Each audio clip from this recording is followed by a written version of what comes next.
A singer named Avery took to Instagram to tell everyone about her horrific experience taking Ozempic off of the black market. She was not prescribed this drug by a doctor, but instead sought it out by other means in order to lose weight when she was not obese or diabetic to start with. Mm-hmm. In fact, she claims that she was pressured to do this by her record label in order to improve her public image. Now, she has developed a life-threatening bone-thinning disease. She has both osteoporosis and another form called osteopenia. Yeah. Osteoporosis is mostly irreversible, so she's going to be dealing with the consequences of this decision for the rest of her life. And here she is talking to her fans about it. Okay. I just left the doctor's office. I went to get a checkup because I've been off of Ozempic for 2 months now, and I just wanted to see if my body was in better condition, if there were any permanent damages. She looks kind of unwell. In shock right now because I wasn't expecting this, but I guess Ozempic it's because her face is hollowed out and she has lip injections. Bone density loss, and I didn't think that that would happen to me because I was only on it for a year. But I have significant bone loss. I have osteoporosis and osteopenia, so that I don't know, there's like several of them that I have. I wasn't expecting that, but that's what happens if you use Ozempic for weight loss and you lose too much weight. I just left the doctor's office. Yeah. And she goes into more detail. Right. In this caption, she said, "Please be careful with Ozempic if you're not someone that needs to take it. It's only meant to treat diabetes and obesity. I've done a lot of damage to myself. I want to make it clear that I do have an eating disorder, and I did not get Ozempic from a doctor. It's very easy to get nowadays, and many people with eating disorders are getting their hands on it. I made a mistake. I take responsibility for my actions. Please learn from mine. I have osteoporosis in some parts of my body, osteopenia in others. I'll be going on medication and starting a treatment plan. I'll know more soon. It's not always reversible, but I can do things to improve the situation. At the moment, I have to be very careful as my bones are so brittle, but it's treatable and I will be okay. Thank you for the support." And in a follow-up video, she is fully owning up to the fact that she made this mistake because she's mentally ill. And she's owning up to the fact that she did, in fact, break the law in order to gain access to this drug off, you know, some kind of black market method that she did not explain for people to copy her actions. So it's not an ingredient in the drug itself. It's the repercussions of not eating, and suddenly your bones start to demineralize because they're not, you know, you're not drinking any, probably not drinking any water, not probably eating anything with nutrients. Well, it repulses you to food, so you end up in that situation. I saw Cernovich actually tweet about this, kind of subtweeting this woman. He said, "People who never monitored their food go on Ozempic or Mounjaro. Oh, wow, I'm not hungry. They don't eat, they don't lift, they lose bone mass, medicine gets blamed. Pretty silly, especially as a lot of gym bros are on the stuff."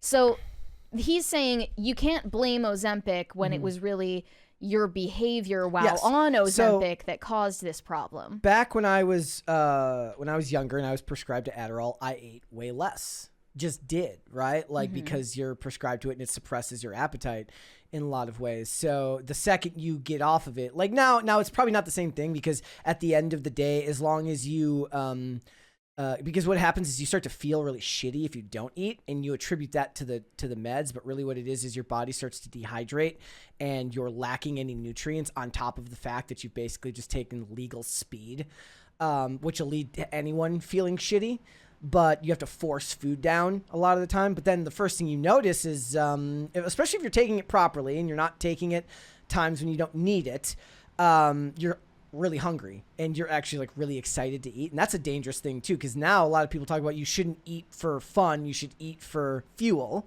I don't know if I agree with that. Depends. Of course, I say what you want, but the process seems like they don't really gain their appetite back.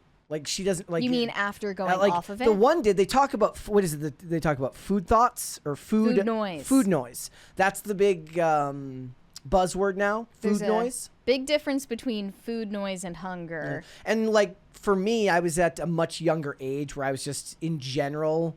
Your body is more resilient, and I was very physically active, so I took pretty good care of myself. But it probably wasn't good to go long periods of time. I guess now I think about it, it's probably more akin to fasting. It was just medically assisted fasting because I wouldn't eat all day until I got home. Like I was at that time, I was working 8 to 5 and then going to school from 6 to 11. So I wouldn't eat sometimes until I got home. That's not healthy long term. But ironically, it would actually be safer for someone in this situation to just restrict their diet severely rather than do so with the assistance of Ozempic. Because at least your body has processes that it turns to cope with the fact that it's in a caloric deficit.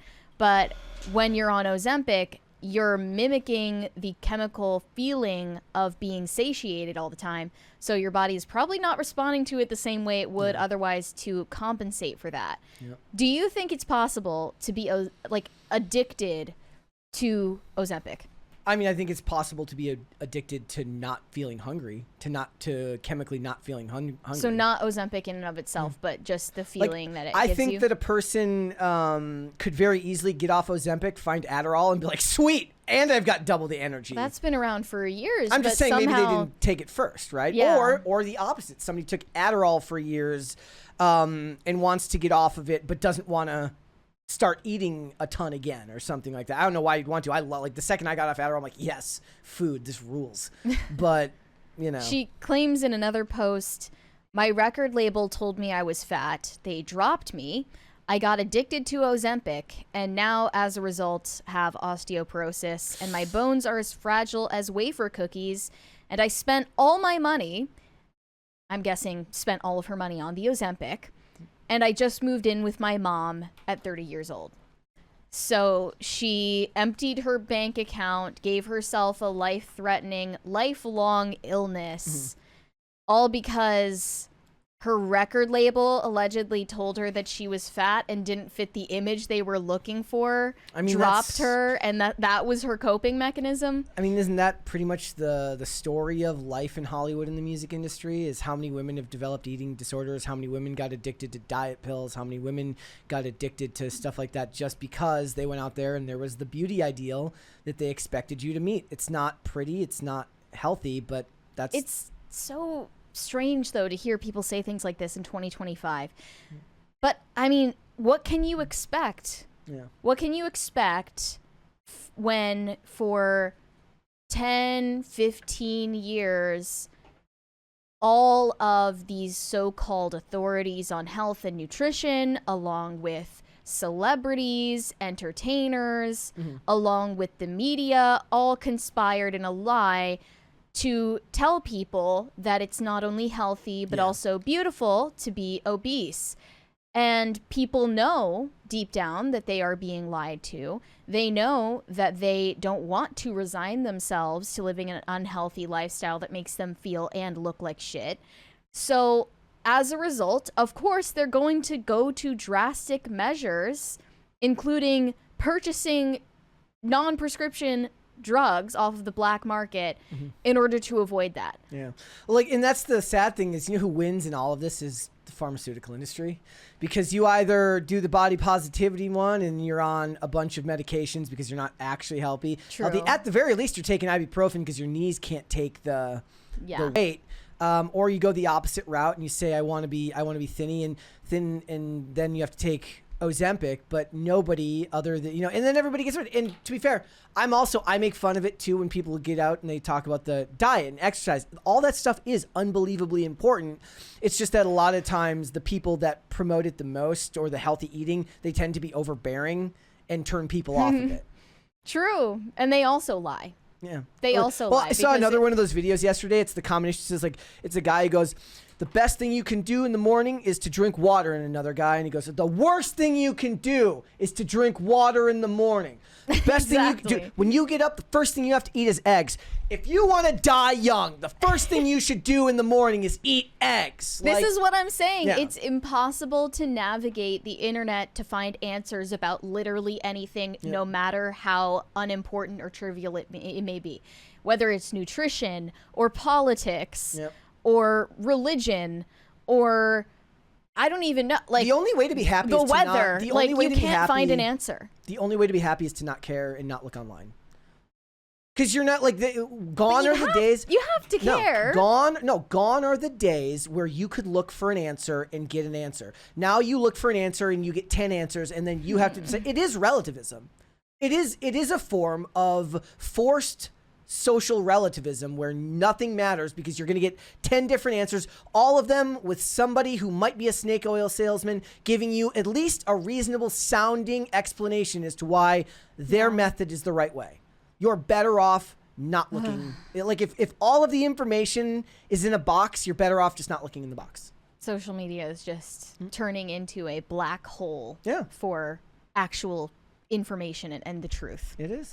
Thanks for watching. Listen to full episodes of Pop Culture Crisis on Spotify. Keep up with us on social media and make sure you subscribe and ring that bell so you never miss the show. Bye, guys.